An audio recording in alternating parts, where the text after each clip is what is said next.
Notre invitée aujourd'hui a complété ses études au Conservatoire d'art dramatique de Québec il y a 6 ans.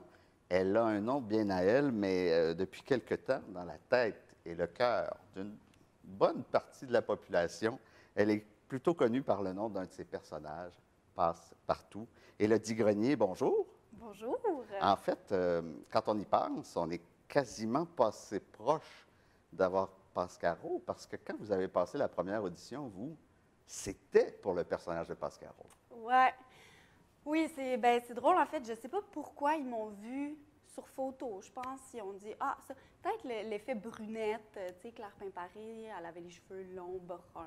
En tout cas, ils se sont dit elle ferait une bonne Pascaro. Puis je pense que finalement mon côté motricité et finalement ça marchait pas trop. OK. Parce qu'ils m'ont rappelé finalement puis ils ont dit je pense que tu ferais une meilleure Passe-Partout. Et donc là, j'ai auditionné pour Passe-Partout. Après ça, on a réauditionné ensemble les trois plus d'autres personnes pour voir un peu la chimie. Oui. Puis voilà, ça a tellement cliqué qu'ils ont fait, on a trouvé notre trio. Et justement, tu as ce bonheur-là pour c'est pas ta première expérience professionnelle, mais c'est un premier grand plateau télé. C'est vraiment un projet important. Tu as la chance d'avoir eu un coup de foudre professionnel. Ouais. Pour cette équipe-là avec qui, autant à l'écran que derrière l'écran, c'est vrai aussi? Absolument. Derrière la caméra, je veux dire? Ouais. Oui? Ah oui, c'est mes amis dans la vie. Puis c'est ça qui devient aussi délicat, c'est que on a envie d'aller, je sais pas, au restaurant, d'aller au parc, de faire plein d'activités ensemble parce qu'on s'aime beaucoup. Puis c'est mes amis dans la vie aussi. Là, il y a toute la... On faisait ça la première année après les tournages, quand Passe-Partout n'était pas encore sorti. Puis évidemment, les gens ne nous reconnaissaient pas. Là, c'est sûr que quand on est les trois ensemble, ça crée... on attire un peu plus l'attention, là, je dirais. Oui. Mais c'est vraiment une grande chance là, qu'on a eu de se retrouver les trois là-dessus. Puis on ne se connaissait pas vraiment, en fait. Une chose très drôle, c'est que j'ai tourné une pub de Jean Coutu avec Gabriel l'année d'avant. C'est comme ça qu'on s'est rencontrés, puis on s'est retrouvés sur le plateau de Passe-Partout. Et lui, et le comédien qui interprète Passe-Montagne, Jean-François, racontait que lui, à l'époque, il s'en souvenait pas nécessairement, mais sa mère lui a raconté qu'il a rencontré Passe-Montagne à l'époque. Ouais, une espèce de... Ma foi, c'était écrit. Ben oui, c'est le destin. Le destin. Rien de moins. Vous étiez très jeune, au niveau du cégep, là, quand vous avez décidé d'aller étudier dans une école de théâtre. Vous avez essayé plusieurs écoles, autant d'auditions. Ouais. Et la plupart vous ont dit, trop jeune, va vivre un peu, reviens après. Racontez-nous comment finalement vous êtes retrouvés à faire les deux en même temps. Mais c'est ça, sur le coup, je me disais, mais ça, je comprends pas ce commentaire-là. Va vivre un peu, va prendre de l'expérience de vie, parce que je me disais, c'est quoi le rapport entre mon audition que j'ai faite puis mon talent de comédienne et de l'expérience de vie? Puis, mon Dieu, maintenant, avec du recul, je suis tellement d'accord avec eux. Ouais. Mais tu sais, je sortais, moi, j'ai toujours enchaîné. Tu sais, j'habitais encore chez mes parents à cette époque-là. J'ai fait mon secondaire, après ça, mon cégep. J'avais jamais vraiment voyagé, j'avais jamais... j'étais jamais tombée en amour, non, mais c'est fou quand même, là, mais comment, après ça, tu peux être une excellente comédienne puis essayer d'interpréter plein de rôles quand tu n'as pas vécu grand-chose dans ta vie? Alors bref, finalement, j'ai été acceptée à l'école, le Conservatoire d'art dramatique de Québec, ce qui fait que ça m'a amené 1000 expériences parce que moi, je viens de la Rive-Nord de Montréal. Et donc, il a fallu, par le fait même que je déménage. Premier appart. Exactement, que j'aille en appartement, que je me trouve une coloc. Je me retrouvais soudainement à être toute seule là-bas, puis à me faire plein de nouveaux amis. Puis en fait, j'ai été vraiment déstabilisée. Je n'étais plus dans ma zone de confort. Ça a été vraiment difficile au début, mais c'est comme ça que j'ai appris et j'ai grandi. Oui, et donc ça devient indissociable, ces deux moments-là. Ouais. J'apprends le métier qui m'intéresse tout en étant dans cette première expérience de vie. Exactement. Puis il y avait quelque chose de vraiment le fun aussi du fait que j'étais coupée coupée, on s'entend là, c'était à 2h30 de Montréal, mais j'étais quand même dans un autre environnement complètement, ce qui fait que j'avais vraiment ma bulle de théâtre, j'avais mes amis. Le soir, je pouvais juste me concentrer là-dessus, apprendre mes textes. J'avais pas tant de choses d'autres, ce qui fait que ça a vraiment été un 3 ans intensif. Ouais. Mais je suis ressortie de là, j'ai l'impression d'avoir passé 10 ans, là, quasiment. Oui, oui, oui. Ouais. Parlons livre. Oui. Vous dites avoir une relation instable avec la lecture. C'était la première fois que j'entendais ça. C'est-à-dire, Bien, j'adore lire. C'est Ouais. vraiment une de mes grandes passions depuis que je suis petite. Mais en vieillissant, puis surtout avec le travail, tu sais, dans notre métier, c'est tellement comme ça, ce qui fait que dans des longs moments de pause, j'adore lire. Ouais. Puis c'est juste que comme quand je sens que j'ai une longue liste de choses à faire ou apprendre du texte, ou si je travaille beaucoup, bien, c'est sûr que j'ai de la misère à m'abandonner. Et alors là, des fois, ça arrive que je mets mon livre sur la table puis qu'il reste 2-3 mois là. on sans y que je reviendra. l'ouvre.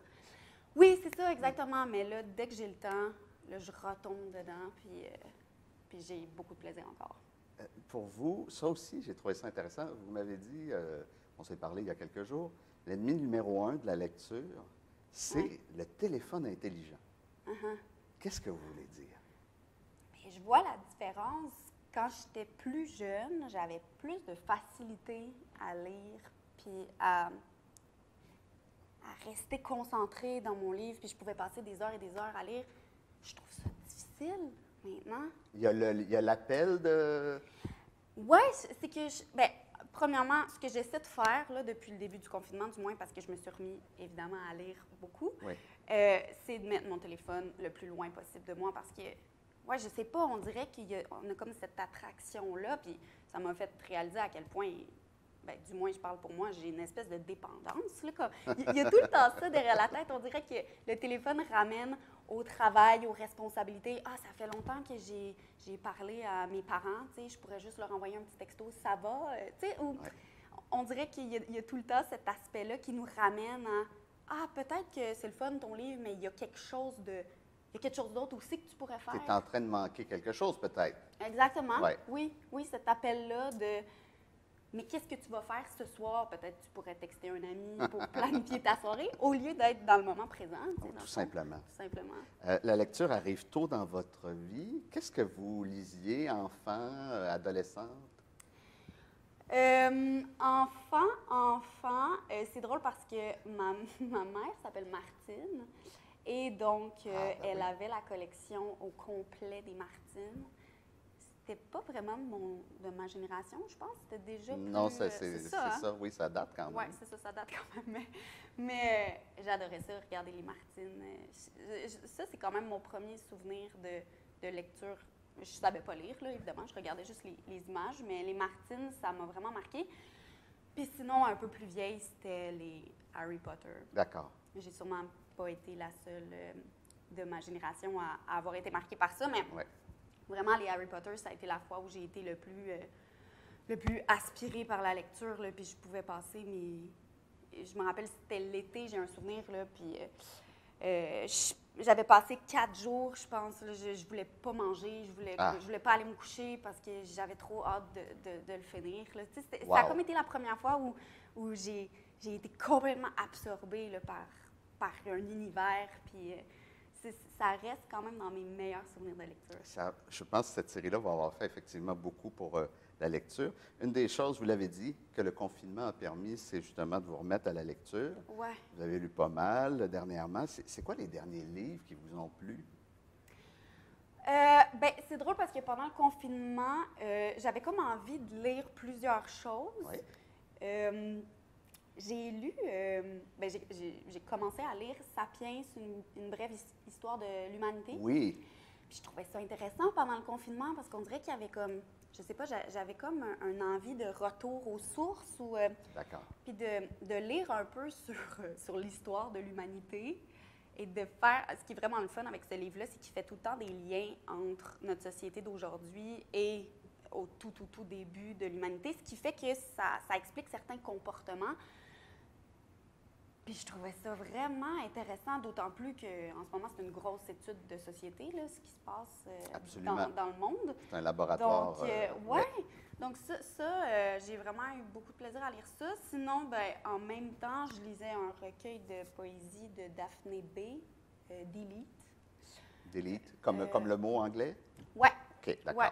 Ça aussi, c'était sur ma table de chevet, puis là, une fois de temps en temps, je lisais un peu. Puis sinon, ben là, des romans, j'en ai passé une coupe, mais en ce moment, je lis, j'avais comme envie de me replonger, avec le début de l'été, j'avais envie de me replonger dans des intrigues policières, puis tout ça. Alors, je lis le dernier roman de Joël Decker.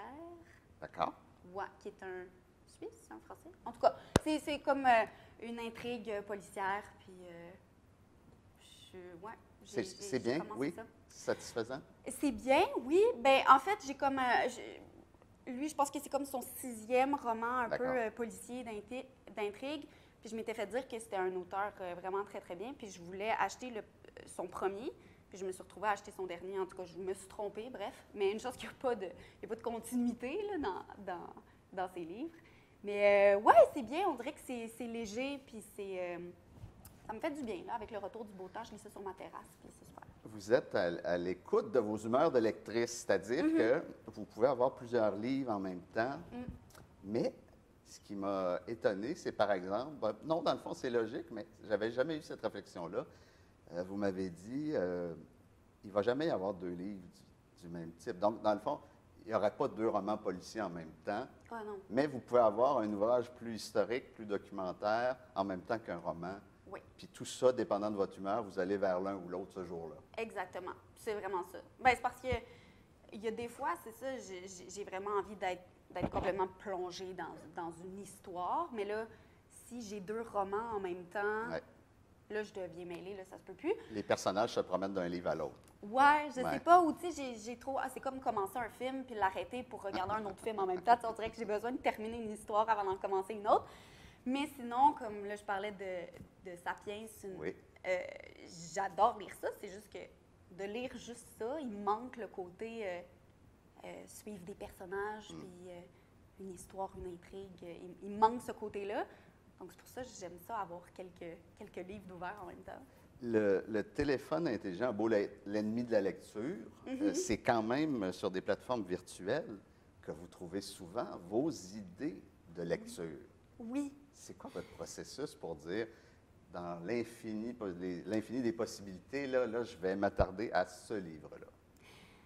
Bien, en fait, je trouve qu'il n'y a rien de mieux que le bouche à oreille, puis surtout, surtout, je sais que mes amis, les gens autour de moi, c'est des gens, bon, pas toujours, mais des fois, on a les mêmes goûts. Oui.